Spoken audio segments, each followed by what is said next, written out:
Hello, everyone, and welcome to our virtual Honors Seminar in Italy program.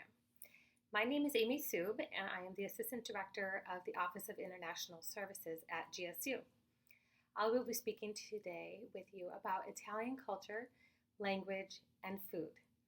I apologize that I'm not live, but I will be on maternity leave when this airs, so I wanted to make sure that I could give my input about Italy. And you may be wondering, why am I speaking about this? Well, I studied abroad in Rome in the fall of 2000 and fell so much in love with the country that I decided to transfer my studies there and major in Italian studies. I ended up staying in Italy for 13 years, truly immersing myself in the culture, language, and food.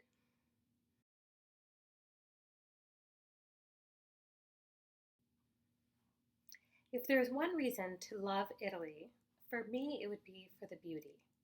Everywhere you go, you are surrounded by beauty. With every step you take, you can experience a piece of history through the art and architecture. On one side of the street, you may see ancient Roman ruins that are over 2,000 years old, and on the other side, you may witness a medieval church and a Baroque obelisk. With every turn, you can find yourself in a timeless square with a lovely fountain. It feels as though you are walking within a living museum. Or, I like to say, it feels like you're living in a poem. Then there is the beautiful weather and change of seasons that allows for many flowers to blossom in the spring and fill the air with the aroma of fresh flowers. If you drive in the countryside, you will view the rolling hills and miles of vineyards. On the shore, you will see the Mediterranean Sea with some of the bluest, clearest waters and mesmerizing beaches. In each neighborhood, you will find fresh open air fruit and vegetable markets during the day. In the evenings, as you stroll around the city, artisan vendors and street performers fill the cobblestone streets to display their own works of art. Most of the street performers play classic Italian songs on the violin or the accordion, while others sell roses. The Italians are also very beautiful people in the sense that they appreciate beauty and take good care of themselves. They eat well and always dress to impress and need to make what they call a bella figura, which means to make a good impression. They live a very relaxed lifestyle and work to live as opposed to live to work. If you ever have a chance to visit Italy and have the time to see different parts of the country, you must see Rome, but try also to see some areas in the north, such as Tuscany, and the south, such as the Amalfi Coast. Each region has its own beauty to reveal to you.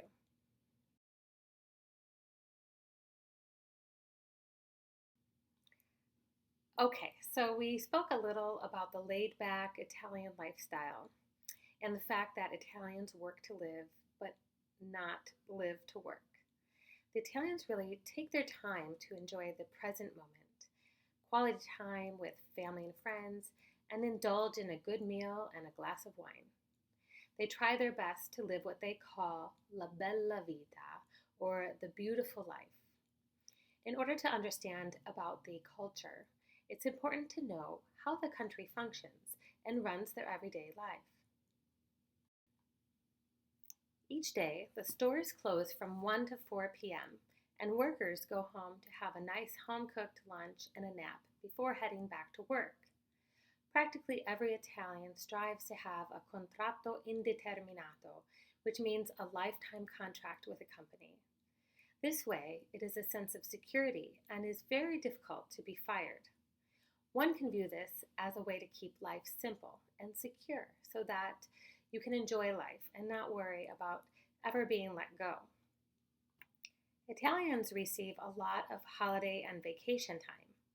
They typically close down all major cities for the entire month of August and spend it at the beach.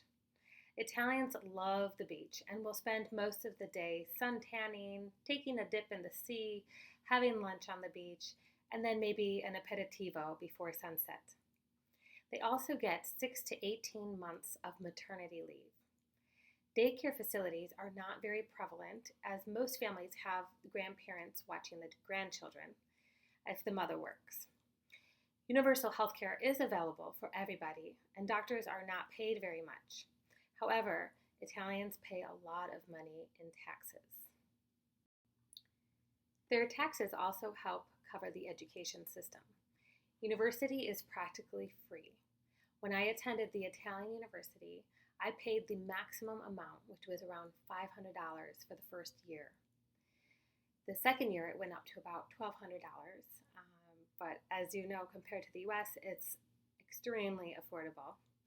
With that amount, I was able to take as many classes as I wanted to. Attendance is optional, and there's no homework, but you can sign up for when you want to take your exam. There are certain exam periods, and so you take your exam when you feel ready. Almost all of the exams are oral, one-on-one exams with the professor, where he or she can ask any questions they want in front of the other classmates who are waiting to be questioned as well. You must know the material very well in order to answer sufficiently. At the end of the session, the professor will give you a grade, and you can either accept it or reject it and return another time. This is very different from the academic system in the US. I will also be sharing a link where you will be able to watch on your own how Italians differ from the rest of Europe. It is quite accurate to see how Italians drive, park, and stand in lines. I feel that all of this is a good reflection of their go-with-the-flow mentality, which is actually defined as l'arte di arrangiarsi, or the art of getting by.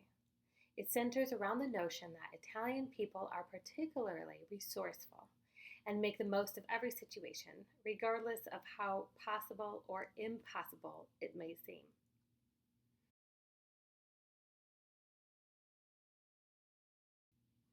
In order to understand the Italian language, one must understand a little bit of Italian history.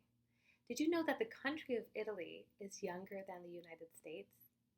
It sounds crazy, but the country of Italy was only united in 1861, or 1870 if you consider when they finally included Rome as part of their unification.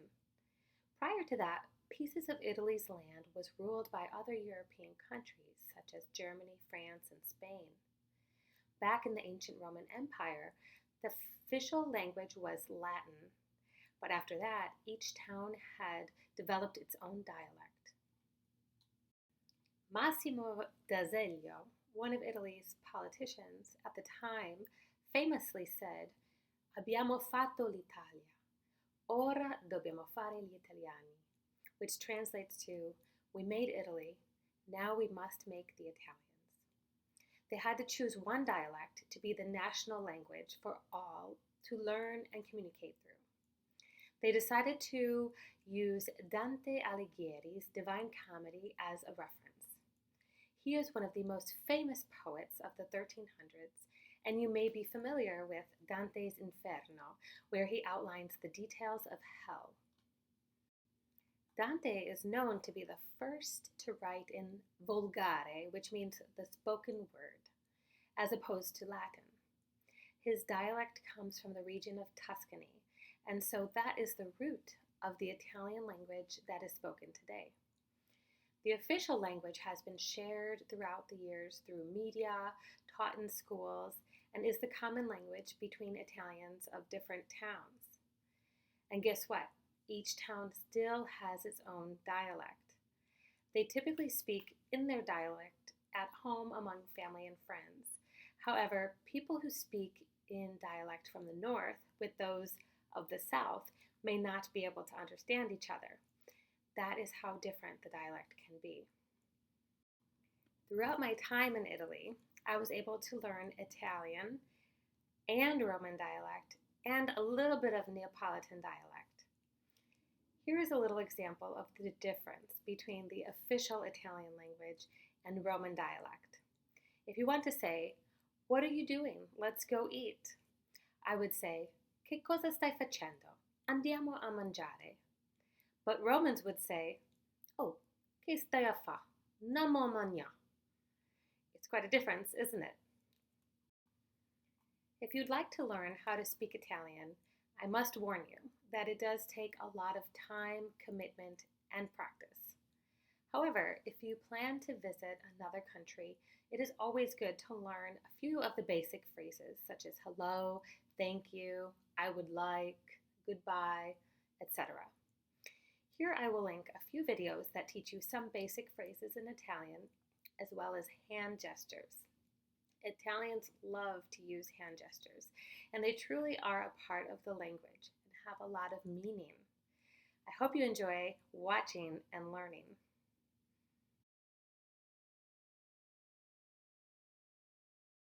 Italy is known for its delicious food, and it's about as fresh as it gets. GMOs are banned in Europe, and they only sell and eat fruits and vegetables that are in season. There really aren't many chain restaurants. Most of them are family owned and taste home cooked no matter what you order. Many restaurants support what they call slow food or 0 kilometer food, which means they only use local products. Speaking of slow food, Italians take their time to eat, and they eat in a certain order that is best for their digestion. First of all, they have a light breakfast, which usually consists of a cappuccino or a caffè latte, and a cornetto, which is like a sweet croissant. Lunch usually happens around 1 or 2 p.m. On the weekends, or for those going home during the midday break, lunch can be quite a large meal. If lunch is a big meal, then the dinner may be lighter, or vice versa. A lighter lunch may consist of a panino or pizza by the slice, which is very different from our pizza by the slice. There is also a variety of street food, such as fried supli, which is found in Rome, and it's like a Spanish rice ball with fresh mozzarella inside, and it's deep fried. Then, of course, there is the famous gelato, which is made from mostly fresh ingredients and can be found all around town. It's great for a snack after lunch or after dinner. To learn more, check out the links on Italian coffee, pizza by the slice, Italian street food, and gelato. A typical full course dinner would start with an aperitivo, which is usually a few light snacks with a spritz or Campari soda. This began in the north and has become very popular throughout Italy. It happens typically between 6 and 8 p.m. and can be compared to happy hour in the US. Some places have begun to offer quite a spread of food during this time, so it could actually take place of a dinner. Once dinner approaches around 8 or 9 p.m., Italians almost never eat dinner before 8 p.m. They may start with an antipasto or appetizer. Bread is always on the table throughout the dinner. The next course is called a primo, which is a plate of pasta or risotto or sometimes soup. Then a secondo, which is meat or fish. A contorno, which is a side dish of vegetables or potatoes. After that, they may have a salad because, digestively speaking, it is much better to eat your salad after the entree. Next may be fruit or nuts, then dessert, and then a digestivo or after dinner drink, like a limoncello or an amaro. Speaking of drinks, Italians typically drink bottled water that is either natural or fizzy, and wine. Some Italians have a glass of wine with every meal. However, they are very cautious about not drinking too much, and they'll never drink on an empty stomach. 1 or 2 glasses is plenty, and it's all about quality over quantity. Now that you know a little bit about Italian food, I'd like you to learn how to make it yourself. I've linked a few videos that teach you how to make a few recipes that are very popular in Rome and very delicious. If you cannot find the ingredients at your local store, I suggest you try Mariano's or go to Eataly downtown, which has all of the local Italian ingredients. Buon appetito!